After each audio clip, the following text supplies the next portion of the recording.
우리가 지금 치유 메시지를 보고 있는데요. 이 치유 메시지가 우리 자신을 위한 은혜의 시간이 되었으면 좋겠고 은혜의 메시지가 됐으면 좋겠습니다. 저부터가 사실은 치유받을 게 많아요. 물론 저는 이거를 전제로 합니다. 치유받았다고 해서 이렇게 뭐랄까 원칙이 없다는 말은 아닙니다. 사람은 원칙도 필요하고 기준도 필요합니다. 근데 지금 말하는 것은 뭐냐면 하나님의 기준, 하나님의 원칙에 자꾸 나도 모르게 반대되어 있는, 그러면서 내가 영적으로 하나님과의 관계를 끊어버리는 그런 부분에서 우리는 자꾸 치유받고 회복돼야 된다는 거예요. 그래서 화를 내는 게 무조건 잘못된 건 아닙니다. 왜냐하면 예수님도 바리새인들이나 종교 지도자를 통해서 화를 내셨고 또 그 잘못을 지적하시기도 하셨습니다. 그게 잘못된 게 아니라 그 속에서 자신을 망치고 또 정말 은혜 속으로 들어가지 못하고 하나님과의 관계로 가지 못하는 부분이 문제라는 겁니다. 그래서 여러분, 내가 치유받았다고 해서 막 진짜 막 부들부들 야들야들 뭐든 다 좋은 게 그게 치유가 아니라고 생각하시면 좋겠고요. 그리고 치유라고 생각할 때 우리가 막 진짜 말 그대로 막 나를 막 뜯어 고친다 이런 개념보다는 깨달아 알아가면서 회복해 간다라는 그런 축복들을 누렸으면 좋겠습니다. 오늘 첫 번째로 우리가 좀 생각할 게 뭐냐면 교회의 방향입니다. 교회의 방향이 우리는 조금 다른 데하고 조금 뭐 다를 수도 있고 같을 수도 있는데, 저는 사실 우리 교회 올해의 방향은 딱 두 가지예요. 그게 뭐냐면 교회 공동체와 신앙 공동체입니다. 이게 지금 우리가 지금 첫 번째 나아가고자 하는 방향입니다. 지금 넘겨주시면 되겠습니다. 이게 무슨 얘기냐 그러면 교회 안에 있는 사람은 누구든지 은혜 받게 하려고 하는 겁니다. 물론 다는 안 될 거예요. 제가 어떤 목사님이 이런 얘기를 하더라고요. 전 성도를 제자화시킨다 그러더라고요. 전 성도를 전도자로 시킨다길래 내가 참 말도 안 되는 소리를 한다 그랬어요. 절대 전 성도가 제자화가 될 수 없어요. 전 성도가 100% 전도자가 될 수 없습니다. 그럼 불가능해요. 어떤 의미에서 20대 80이에요. 그러니까 20%의 전도자, 20%의 제자가 있으면 80%의 무리가 있는 게 사실이에요. 그럼 다시 말하면 100명이 있으면 20명 조금 넘는 수가 하려고 하고 80명은 가만히 있고 싶어지는 거예요. 자, 그러면 좋다. 80명 버리고 20명만 데리고 하면 안 되겠냐. 근데 그 20명에서 또 80명은, 또 거기서 또 80%는, 다시 말하면 16명은 또 똑같이 뭐가 되냐 그러면 또 가만히 있고 4명만 일하게 돼요. 제가 그래서 뭘 해봤냐 그러면은, 야, 20%를 늘리면 80%가 늘어나겠구나 이 생각을 한 거예요. 무슨 말이냐면 20%를 계속 늘려나가면 80%가 늘어난다. 이게 법칙이니까. 그래서 제가 그거를 한번 해본 적이 있거든요. 그럼 동일하게 지금 제가 교회 공동체를 하고 싶은 것은 첫 번째는 20% 일하고자 하는 사람들을 늘려나가는 거고, 또 혹시 은혜를 받고 싶은 사람이 있다면 한 사람이라도 그 은혜를 받을 수 있는 공동체를 만들어서 시스템을 만들어서 그 사람이 은혜 받도록 하자. 이게 제 목표예요. 그래서 그게 제가 교회에서 하려고 하는 거고, 은혜 받은 사람이 한 사람만이라도 내가 나갔는데 신앙 공동체를 이렇게 내가 만들었다. 나는 감사하게도 그냥 목사님 시키는 대로 아니면 또 주님이 시키는 대로 이 일을 했는데 나도 모르게 사람이 모였다. 교회가 하나 세워졌다. 같이 믿는 사람들이 그냥 그곳에서 같이 현장 교회를 만들었다라고 하는 모습이 나오면 좋겠다. 그 모델이 나올 때까지 계속 그 일을 할 거라는 거예요. 저는 그걸 위해서 오늘 두 번째로 뭐냐면 교회 내에 말씀 시스템을 구축하려고 하는 거예요. 교회 내에 은혜 받을 수 있는 시스템을 구축하려고 하는 거예요. 예를 들어서 초신자다. 초신자가 와서 어느 정도 신앙의 모습을 갖출 수 있도록 만들어주고, 중직자가 왔다. 중직자가 와서 말씀 속에서 자신의 더 깊은 풍성한 것을 누릴 수 있도록. 교회요 20년 30년 목사까지 됐는데도요 율법과 복음을 사실 구분 못해요. 우리 교단에서 복음이라고 하면서도 사실은 또 헷갈려서 그 속에 자기 편한 대로 해석하고 있다니까요. 근데 그걸 왜 그러냐 그러면 계속 그냥 콩나물 물 주듯 계속 깔아가는 말씀 시스템은 필요한 거예요. 근데 그렇게만 있으면 방향성이 없고 핵심이 없거든요. 그 깔아주는 것에다가 핵심을 딱 세우는 거예요, 핵심을. 그게 이제 말씀 시스템에 제가 구축하고 싶은 거예요. 그런데 이제 그래서 이제 교회 공동체를 이루려 그러면 교회 시스템도 필요한 거예요. 그럼 교회 시스템이 뭡니까? 조직이라는 겁니다, 조직. 그래서 지금 제가 이제 좀 바라고 있는 게 하나님께서 올해는 청년부부터 시작해가지고 구심점이 시작되어져서 시작됐으면 좋겠고요. 또 우리 이제 그 장년들은 교회 내에서 봉사 선교팀이라고 계속 이 시간에 말씀드렸지만 4가지 분야에 봉사도 하고 교제도 하고 그리고 후대도 키우고 선교의 방향 맞추는, 그러니까 교회의 전문을 가지고 봉사하고 전문인들이 같이 같은 마음으로 나누고 그러면서 그들이 가지고 있는 전문을 가지고 후대를 키우고 그리고 그들이 가지고 있는 전문을 가지고 선교에 좀 동참하는 요 4가지를 한 선교팀 안에서 봉사 선교팀 안에서 하게끔 만들려고 하는 거예요.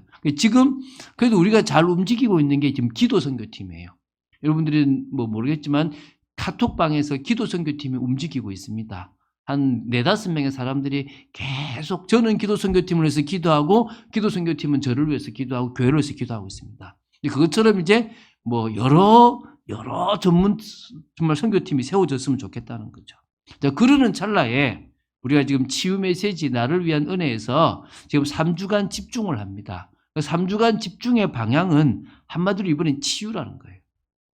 작년 초에 뭐를 했냐 그러면 우리가 작년 초에는 그냥 구원의 길을 자기한테 하는 걸 했었어요. 그래서 나한테 내가 구원의 길을 하는 걸 했고요. 작년 2번째는 뭘 했냐면 남의 이름을 이제 불러가면서 구원의 길을 했단 말이에요.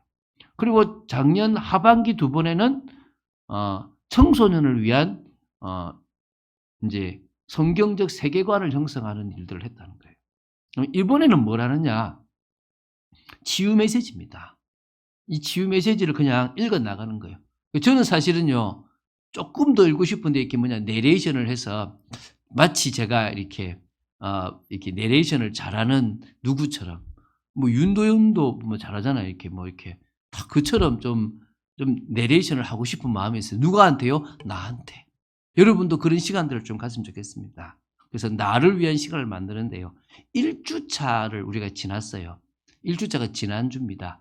치유받아야 된다라는, 나 자신이 치유받아야 된다라는 생각을 가지도록 만드는 거예요. 그래서 첫 번째 뭐냐면 치유가 필요한 우리에 대해서 얘기했어요. 뭐 치유의 순서죠.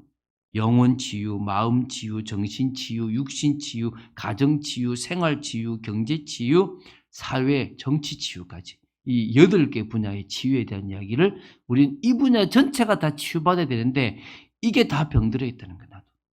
그런 이야기를 했습니다. 그러면서 결국 치유의 핵심은 이틀째 나온 것처럼 개인 치유다. 내가 치유가 안 되면 안 되는 거다. 갈라디아서 2장 20절이 되어져야만 되어지는 거다. 나 자신이 치유가 모든 것의 시작이다. 그래서 3번째는 곧 개인 치유를 통해서 어디까지 가자? 가정 치유까지 가자 얘기를 했어요.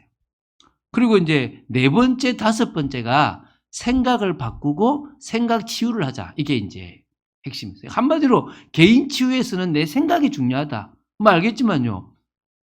여러분 해봤잖아요. 저도 해봤거든요. 앉아서 담임 목사님 설교할 때 목사님 내 생각에는 안 맞는데요. 이러고 있을 때가 있다니까요. 내 생각에는 이러고 싶은데요. 이렇게 있을 때가 있다니까요. 그 생각까지 부정적이고 나름대로 답답한 생각들까지 다 있다는 거예요. 그래서 그런 부분에 대해서 우리가 이제 1주차를 했다는 거예요.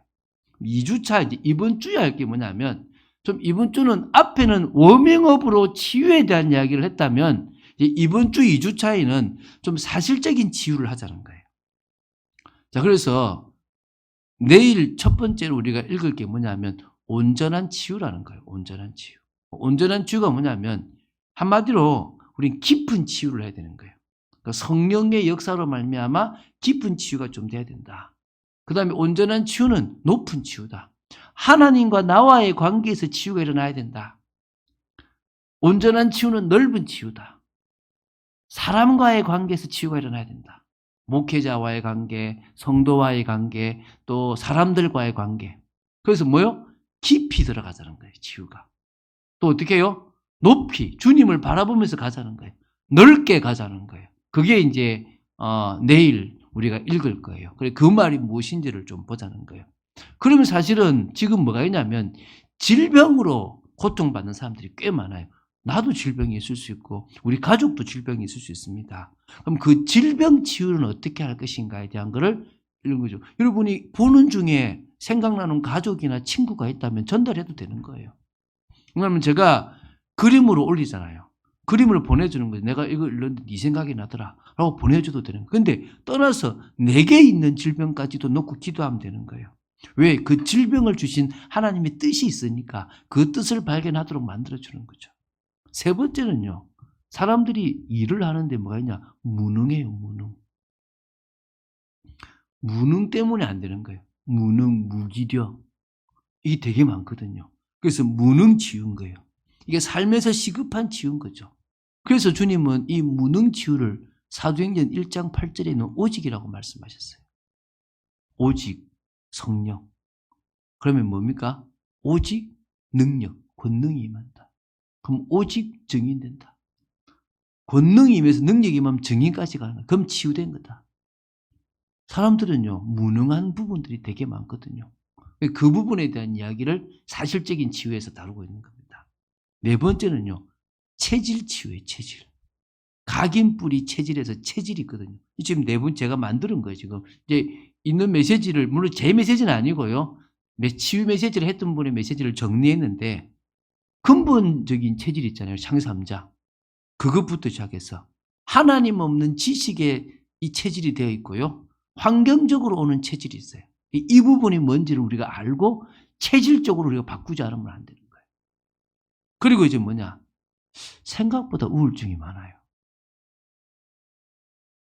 성도들 중에서도요. 우울증 초기 증상이 꽤 많아요. 조금 우울증에 학적으로 적어놔서 놓은 게 있거든요. 더 학적으로 들어가려다가 너무 들어가면 안 되고 싶어서 뺐어요, 제가. 그래서 사실적인 치유가 뭐죠? 온전한 치유를 받자. 근데 그 온전한 치유 중에서 우리가 질병도 치유받고, 무능도 치유받고, 체질도 치유받고, 또 뭐요? 우울증까지 치유받자. 이제 깊이 있는 치유를 좀 하자는 거죠. 세 번째가 뭐냐면 3주차에서 할 것이 뭐냐면 삶의 치유예요. 결국 가정을 치유하자는 거예요. 이제 이건 이제 다음 주에 할 건데요.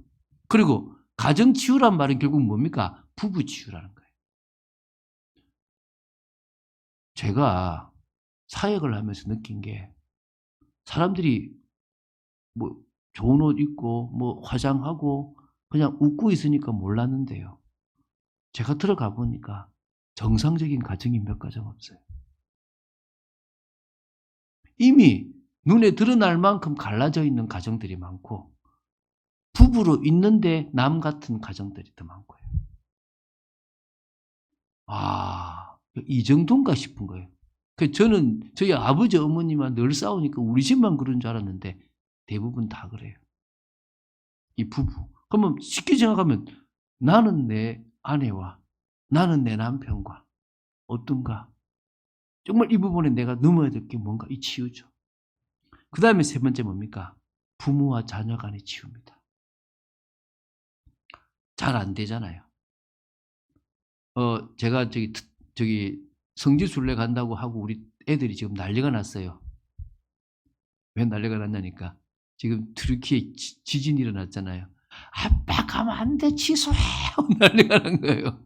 내가 나를 사랑하는 건지 아내가 "아빠 사랑하지." 했지만 "아빠 없는 게 좋은 거 아이가?" 하면서 농담처럼 하고 그랬는데요. 저도 우리 아이들한테 상처를 되게 많이 줬어요. 아빠에 대한 신뢰가 있는데 아빠가 조금 잔소리하면 과거 상처가 막 올라오는지 그만하라고 딱 그냥 바로 증상이 드러나요. 이게 사실은 자녀를 노엽게 했다는 부분이 사실 저도 있더라고요. 안 하고 싶었는데. 왜? 제가 당했던 걸 안 당하게 하고 싶어서 했던 것들이 아이들한테는 상처가 돼 있더라는 거예요. 그리고 결국은 뭡니까? 기능 치유, 전문 치유예요. 그 무능 치유하고 비슷한 건데 무능이란 것은 그냥 근본적인 거라면 내 기능, 그러니까 하나님이 주신 달란트가 있고 하나님이 주신 기능이 있고 직업이 있는데 그게 응답의 삶으로 축복의 삶으로 되지 못하고 있다는 거예요. 겨우 세상적으로 막 힘내서 살아가는 것이 삶이 아니거든요. 그 잘 산다고 할 수 없거든요. 그럼 지쳐버려요. 진짜 전문이 치유된 사람은 전문 현장에서 기쁘고 내가 전문을 쓸수록 같이 있어야 되는 거잖아요. 예를 들면 제가 목사인데요. 힘은 들어요. 솔직히 힘들어요. 컴퓨터 앞에 있는 시간이 지금 더 많아져요. 그래서 제가 막 의자도 사고 지금 난리거든요. 왜? 컴퓨터 앞에서 작업할 시간이 많아요. 근데 여러분 제가요 전기공학과라 그래가지고 매일 이거 전기 설치하고 이 위에 그 좀 천정 타고 전봇대 타고 이러 다니면 제가 집에 와서 오늘 내가 가치 있다. 내가 오늘 어느 집에 전기를 새롭게 해줬는데 그 부문 그 집이 되게 좋아하더라. 이럴 것 같아요. 그래. 아이고 이거 언제 끝나겠노 이럴 거예요. 그런데 제가 목사가 딱 돼가지고 사람을 살리는 일을 하니까요. 그게 가치가 있는 거예요. 목사님이니까 그렇죠. 아니라니까요. 제가 진짜 전도자를 봤는데 자신의 전문은 전문이고 그 전문을 타고 사람을 살리는 것에 가치를 느끼는 사람들이 있더라고요. 그게 전문 치유죠. 기능 치유죠. 5번째, 경제 치유입니다. 경제적으로 어려운 게 많잖아요. 결국 삶에서는 결국 물질이에요. 근데 그 물질을 하나님이 부어주시는 그 물질을 어떻게 우리가 받아 누릴 것인가 이게 사실 관건이잖아요. 그래서 3주차에서는 삶의 치유를 할 겁니다. 자, 그러면은 하반기에도 치유를 하고 싶은 부분이 사실이 있는데 이 상반기에만 먼저 1주차, 2주차, 3주차를 보면 조금 뭐라 그럴까 말만 들어도 되게 많은 부분에 스스로가 깨어질 수 있는 거라고 저는 생각이 돼요. 근데 이게 좀 정리가 되어 있잖아요. 제가 파일을 드릴 수 있어요. 제가 올려드릴 테니까 원하시면 남한테 줄 수 있으면 좋다고 생각해요. 조금 여러분들이 수정해가지고 바꿔도 줘도 돼요. 왜죠? 필요한 거니까. 자, 그런데 그러면은 오늘 2번째 할 게 뭐냐면 치유의 근거예요. 이게 무슨 말이냐면 하나님은 우리를 치유하고 싶어 하세요. 그게 성경의 근거로 있다니까요. 그게 오늘 말씀이에요. 자, 5절 말씀을 잘 보세요. 그가 찔림은 우리의 허물 때문이고 그가 상함은 우리의 죄악 때문이라.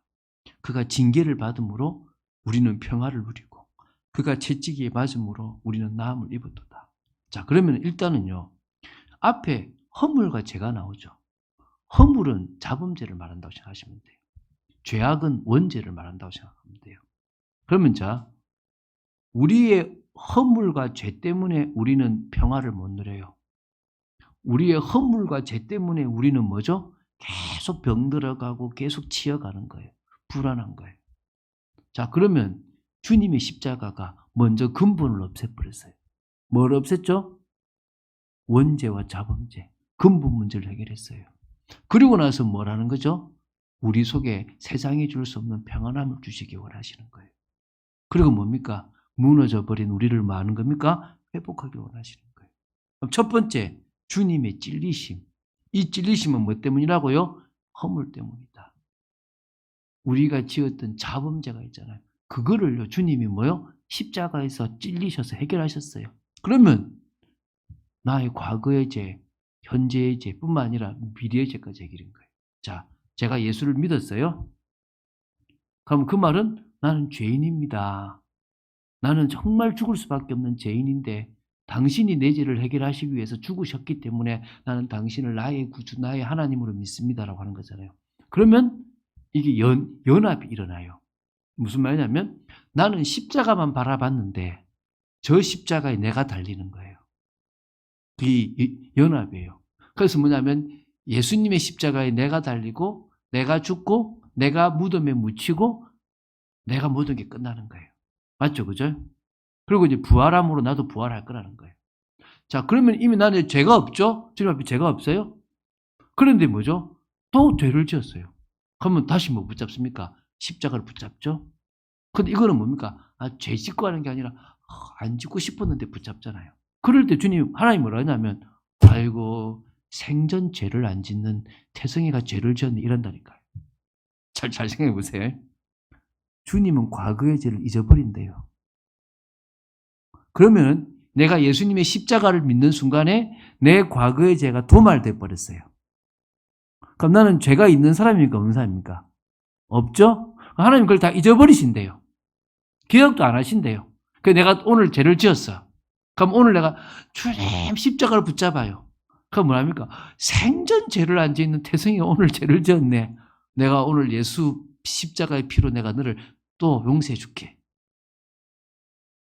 여러분 이해가 되십니까? 그게 우리 십자가의 은혜예요.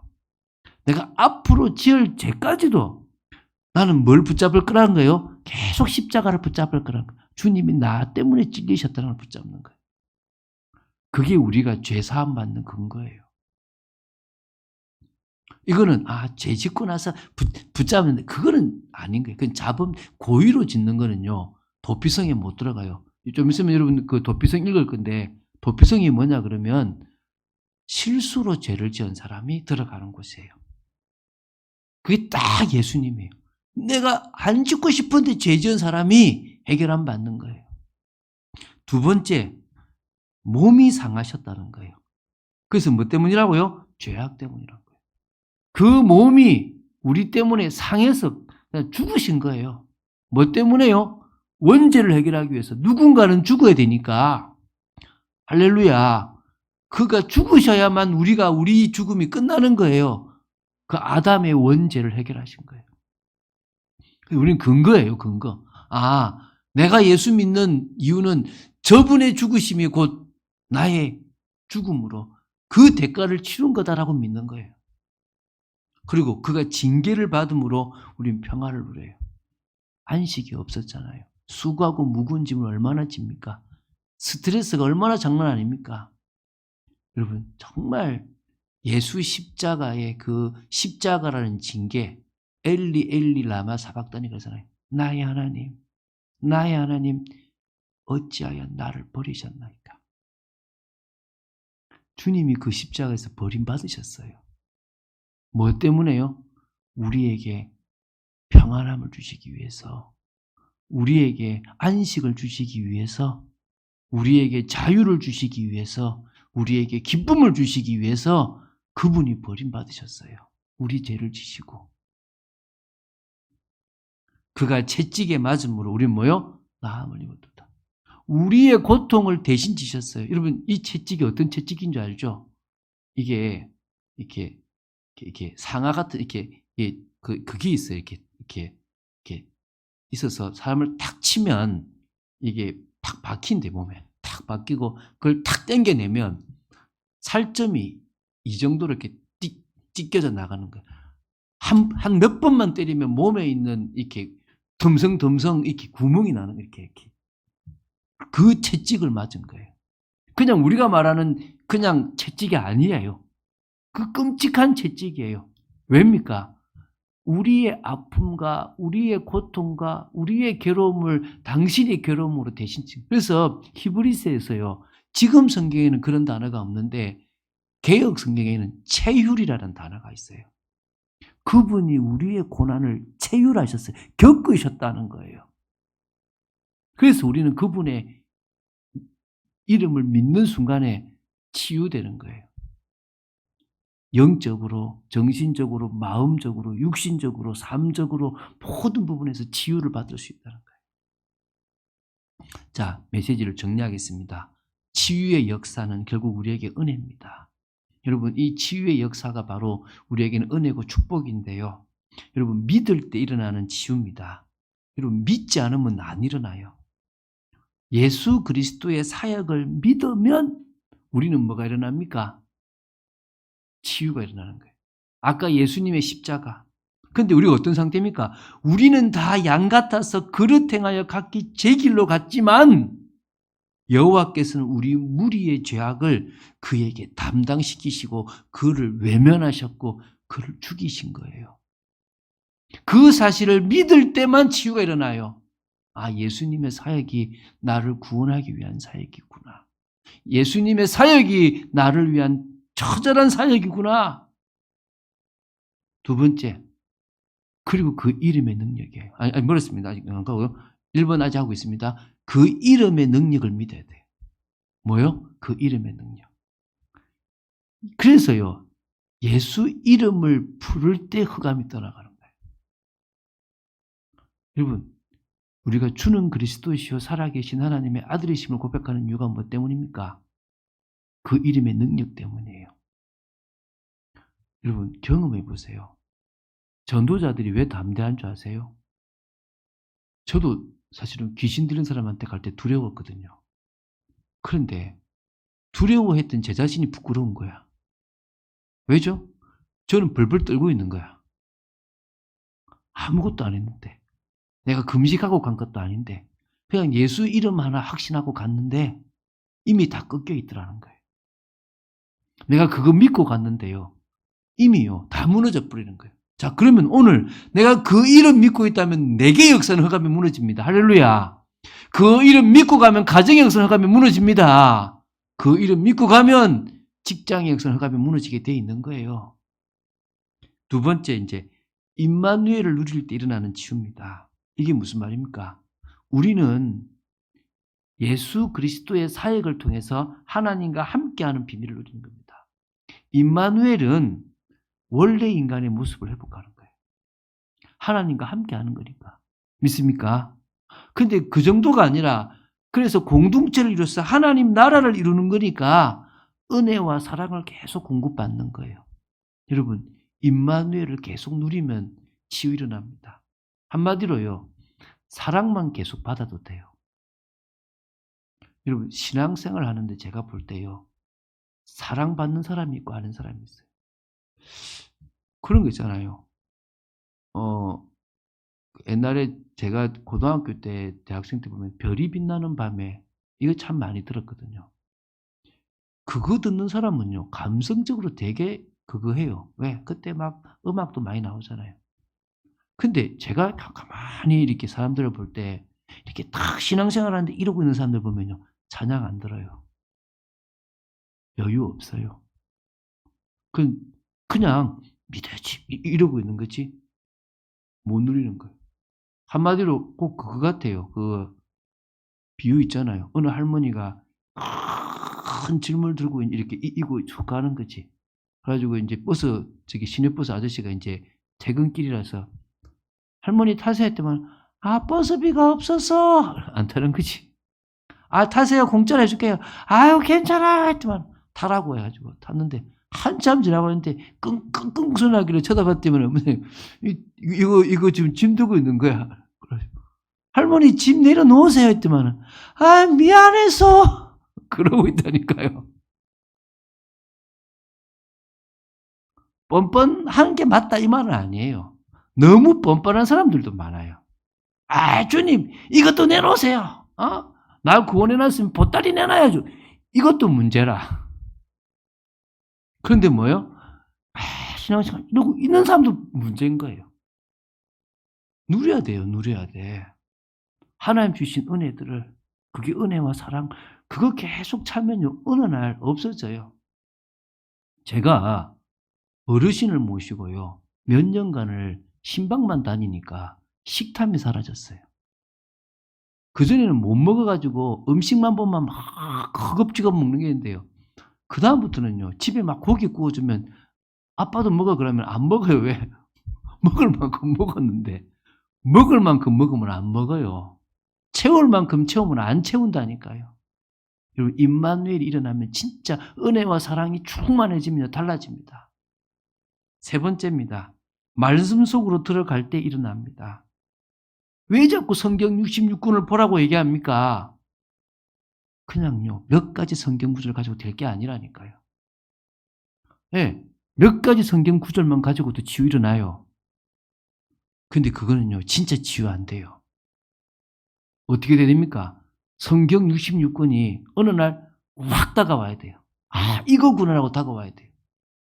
그러면서 '아 끝났구나.' 딱 돼야 되는 거예요. 그게 말씀 속으로 들어간다는 거예요. 그러고 나면요. 예배 때 주시는 말씀들은 그냥 같이 가는 거예요. 어느 정도냐면 내가 고민한 거를 목사님이 이야기하는 거야. 내가 그냥 생각했던 걸 이야기하는 거예요. 그 정도까지 한번 가 보세요. 하나님 주실 겁니다. 자 결론 맺겠습니다. 자신을 회복하는 은혜. 결국은요. 하나님이 이 치유라는 걸 통해서 뭘 원합니까? 회복하라는 거예요. 회복. 저와 여러분이 회복되는 순간이 끝납니다. 그 축복을 누리게 되길 바랍니다. 이제 제가 기도하겠습니다. 하나님 감사합니다. 성령 충만 주시고 은혜 주시고 역사하시고 정말 저희들이 치유 메시지를 통하여 정말 나를 위한 은혜의 시간을 만들어 갑니다. 성령 충만 주시고 역사하여 주시고 인도하여 주시기를 간절히 소원합니다. 주 예수 그리스도 이름으로 기도드립니다. 아멘.